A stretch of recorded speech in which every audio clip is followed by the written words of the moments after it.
To quote Thomas Jefferson, a well-informed citizenry is the best defense against tyranny.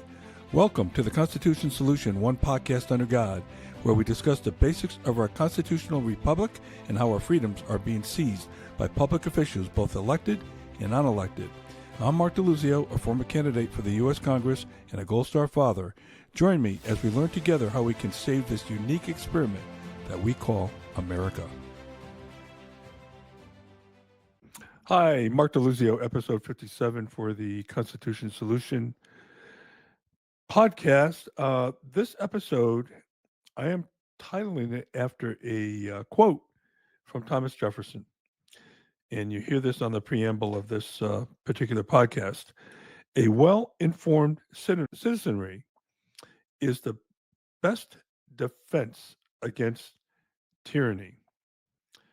You've probably heard me talk quite a bit amongst all the different episodes, if you've been listening, as to how poorly our citizens are educated on their constitutional rights. As a matter of fact, when they mention constitutional rights, many people just get it wrong and say that they have a right to health care and they have a right to your money and my money, okay? But that aside, we're not educated. And I want to walk you through some of the ramifications of not being educated. And I will tell you this, the tyrants that are out there today that are running our government, and by the way, they're on both sides of the aisle, are counting on you not to be educated on your rights, on the Constitution, on our form of government, etc. Right? So that's a problem. This ties back to my series on, or my episode on I think it was episode 52, which is the illiterate American, in terms of that, and also the whole idea about what our education system should be all about. Okay. And what should we really be teaching our kids as opposed to what we are teaching our kids? So I want to take you through this and talk about some quotes from some very prominent people that built this country. So let me start with this one. Thomas Jefferson, of course, that one I just mentioned, which is the title of this podcast episode, A Well-Informed Citizenry is the Best Defense Against Tyranny. That's Thomas Jefferson. But he also went on to say, if a nation expects to be ignorant and free, it expects what never was and never will be. He's tying in the fact that knowledge is a direct prerequisite for you maintaining your freedoms. Okay. One of the signers of the Declaration of Independence, a guy named Benjamin Rush, probably haven't heard much about him, but he argued, people must first recognize their rights to claim or defend them. Calling ignorance a cage and asserting freedom can only exist in a society of knowledge. How many people out there today listening to this, not a criticism, really understand what their rights are and what type of rights there are and all that? Do you think your rights are granted by the government? If you do, you can join Kamala Harris because you'd be wrong. So I think I did a whole section on rights. If I didn't, I will have a whole section on what exactly are rights. And you're going to be surprised that you have more rights than what's enumerated in the Constitution. Benjamin Rush also said that when learning is confined to a few, liberty cannot be equal or universal, underscoring the need for widespread knowledge. Okay. He noted that authority trembles when the quote clouds of ignorance are dispelled by the radiance of knowledge. Close quote. I run into people all the time who profess to have a lot of knowledge, but they're unbelievably ignorant as to what they're talking about. And I'm sure you have too. So this is a dangerous situation when, especially when you combine arrogance and ignorance and have that, be the definition of knowledge, right? So that is a real key. Matter of fact, I'll just give you one example. I wrote an editorial to my old hometown newspaper about the fact that the school system there, and this is Glastonbury, Connecticut, supposedly a top school system, that their curriculum does not teach the fact that we are a republic and not a democracy. Now, I'm not going to go into the differences here. I have a whole episode on that somewhere uh, in the past, but I got all kinds of feedback to the contrary, stating that a democracy and a republic are exactly the same thing. And that is a core principle of our government. Thomas Paine, in Common Sense, in his book Common Sense, was the one that really, made prominent this whole idea of a republic. Not that the founders didn't know about a republic before, but he's the one that really brought it to light. And I'll talk about Thomas Paine in a few minutes. But one of the pushbacks I had was from a high school history teacher who claimed that there is no difference between a republic and a democracy, which is mob rule, by the way. So I don't know what you do with that because he's teaching our kids. Okay. The curriculum at Glastonbury High School said nothing about a republic. All they said, we're going to teach our students how to behave in a democracy. Nowhere did I find the word constitution in any of their course syllabus. So um, it's a problem. And I'm going to end this episode talking about education and what Lenin had to say about education. Okay.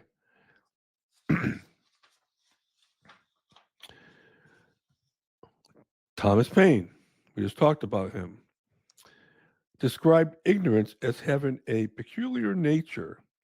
Once dispelled, it is impossible to reestablish it. That's kind of a hopeful thing, right? Hopefully, we can dispel ignorance and not let people go back there again with their ill confounded notions and understanding of what really built this country. And you got to remember, this is why I'm doing this podcast to get people to understand the Constitution. And you don't need to be a lawyer. In fact, I've debated fine points of the Constitution with people with law degrees. Okay. And I usually come out on top.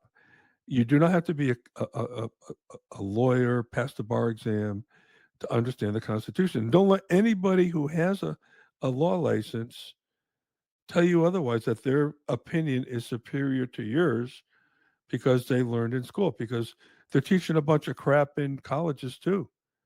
And it's very possible those lawyers who are boasting about their sheepskin as, you know, evidence of superiority over you were taught wrong as well.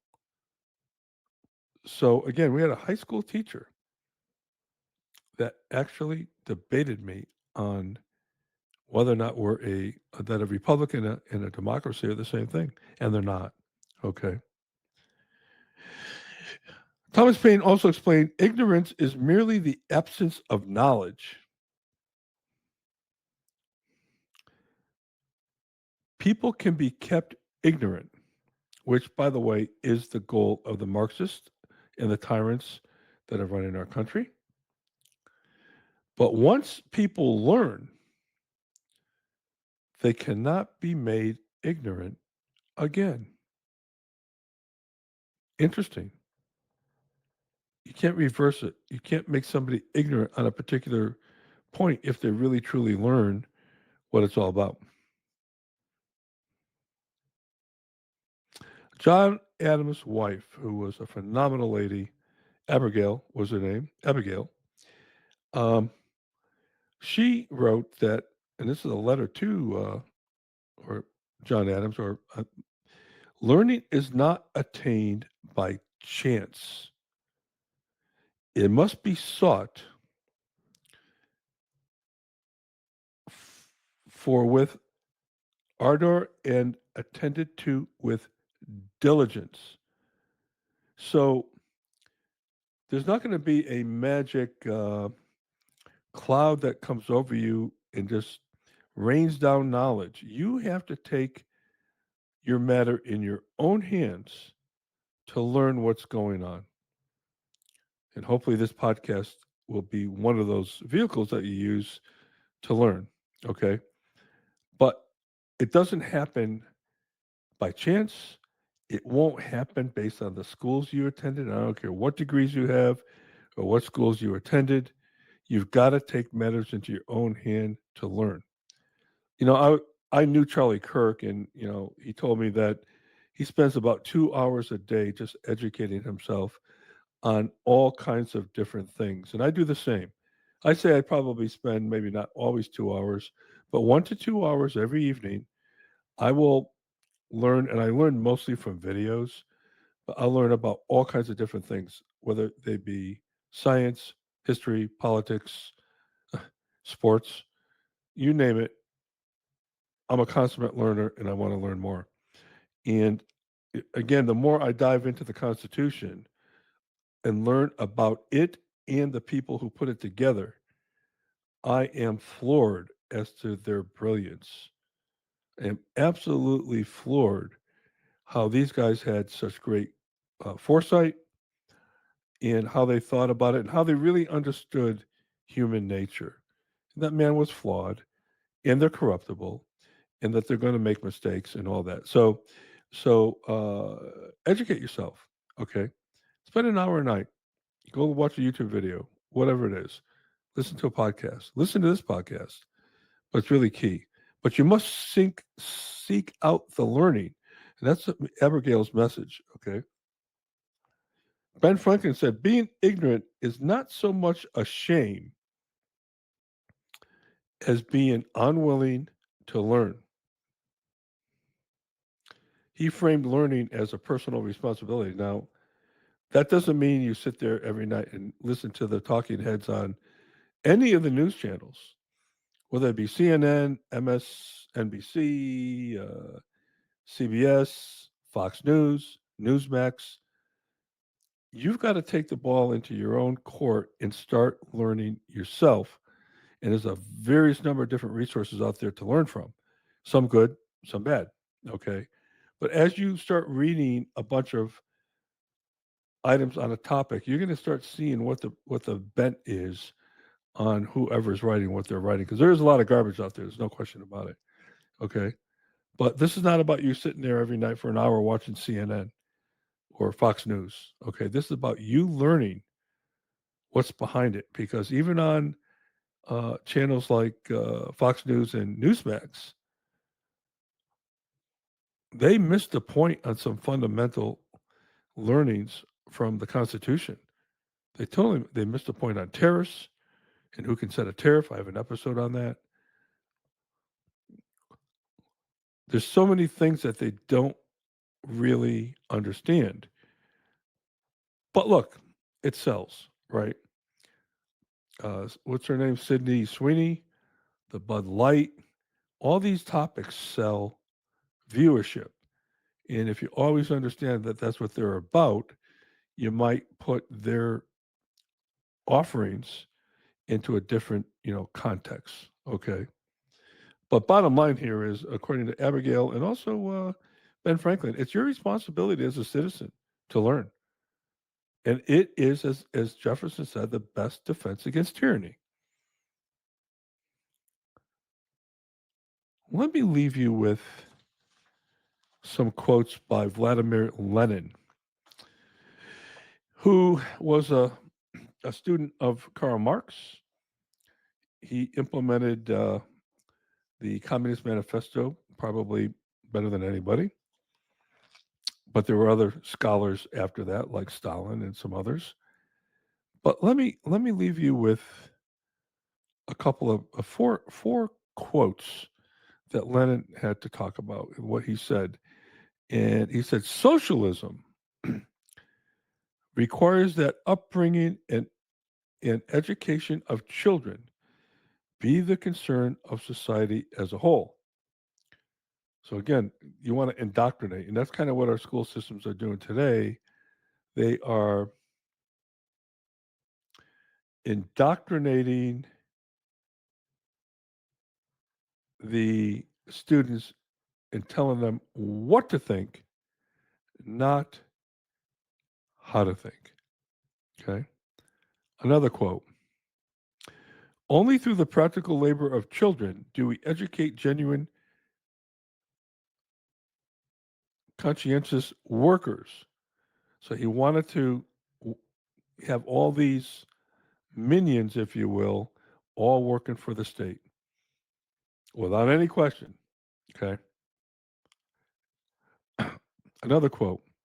The school must train children in the spirit of Marxism, in the spirit of the struggle for socialism. So as you can see, they're brainwashing these kids. This is where it starts. And this is why I think we have the problem we have today. And one of the reasons we have the problem we have today with college students who want to, protest for a cause, but they can't even tell you two sentences later what the cause is all about. The last one is really going to get you, and I save this one for last. Give me 4 years to teach the children, and the seed I have sown will never be uprooted. Wow. That to me is evil. Absolutely evil. But don't you think the Marxists and the globalists that are trying to overtake our country don't know that? Which, for many reasons, but it was such a bad idea to have the Department of Education report into the federal government. A really bad idea. Okay. And I think you guys all know what has happened to our performance scores over the course of time. I think the Department of Ed was put in 1972 under Jimmy Carter. So I think you know what has happened to the education. I do talk about this in another episode. But you get down to this and you say to yourself, wow, if I can convince our children at an early age on doing that, you might as well kiss that one goodbye. Okay. So I guess what I'm trying to say here with this episode is that it is up to us. And it's not even, I can't even say it's your duty. I'd rather say it's your obligation to be well informed and understand what's really going on here with our country and the fact that if we continue on the path that we're on, whether, through the economic policies, the monetary policies, through the wokeness, through the division that's been, instilled by politicians who get power and money off of division, then we're never going to get our country back. And you've got to be educated. And the best place to start is a firm understanding of the Constitution and to remember that whenever you are faced with a question relative to politics or policy or whatever, or whether or not a law is legit, you always pull out the Constitution and check it against that framework. Okay. A well informed citizenry is the best defense against tyranny. Thomas Jefferson. I hope this helps.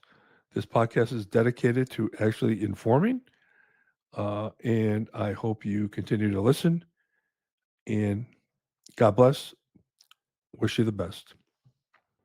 Thanks for listening to the Constitution Solution, one podcast under God. The Constitution is the solution to most of our country's problems.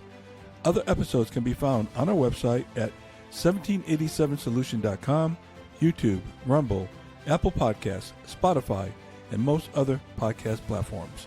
I'm your host, Mark DeLuzio. Until next time, may God bless you, may God bless America, and may America bless God.